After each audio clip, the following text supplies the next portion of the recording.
Ready when you are. All right. So, what was that space station? Was that referee or passing? Okay. So Sean's gonna touch on running, I guess, a little later, but this is gonna be line play. So, like you mentioned yesterday, we have two officials on the field, one being the referee, and the one being the back judge. The referee is going to be one that's going to be on the line, okay, straddling the line of scrimmage. So, right foot will be, where the orange puck is, and left foot where the yellow one is, okay. In terms of line play, there isn't a whole lot of contact. I know, like for 7v7, there's not any illegal contact, so you can't rush, okay. But the main things, what are the type of penalties that you're probably going to see on the line? Yeah, false starts, encroachment possibly, illegal motion occasionally too, and delay game, illegal snap, those type of penalties, kind of the administrative ones, okay? But occasionally you will get a live ball penalty like an illegal motion or something, or if somebody subs off.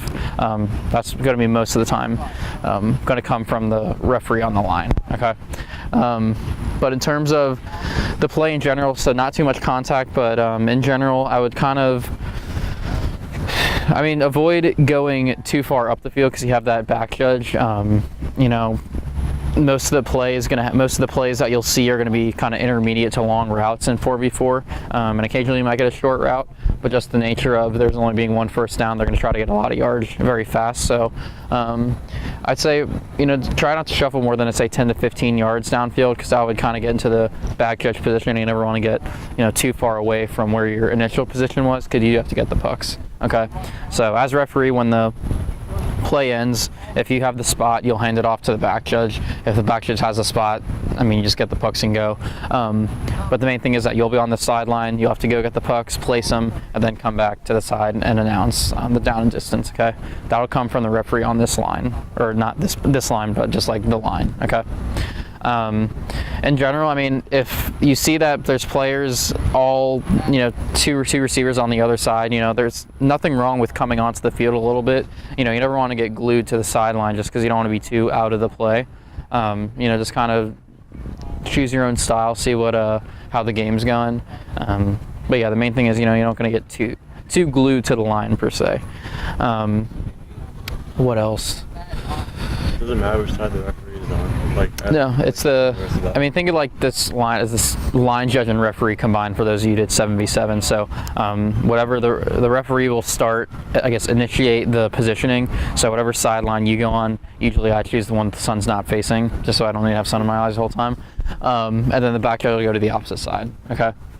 And we had this asked in the last group is when you are announcing down and distance and you are counting, the 5 seconds for the quarterback, make sure that you're loud, that everybody can hear you. Okay, even the teams that might be on the other side of the field, they still want to be able to hear the 5 seconds. They still want to be able to hear the penalties, the down, the distance. So make sure that you're loud. Okay.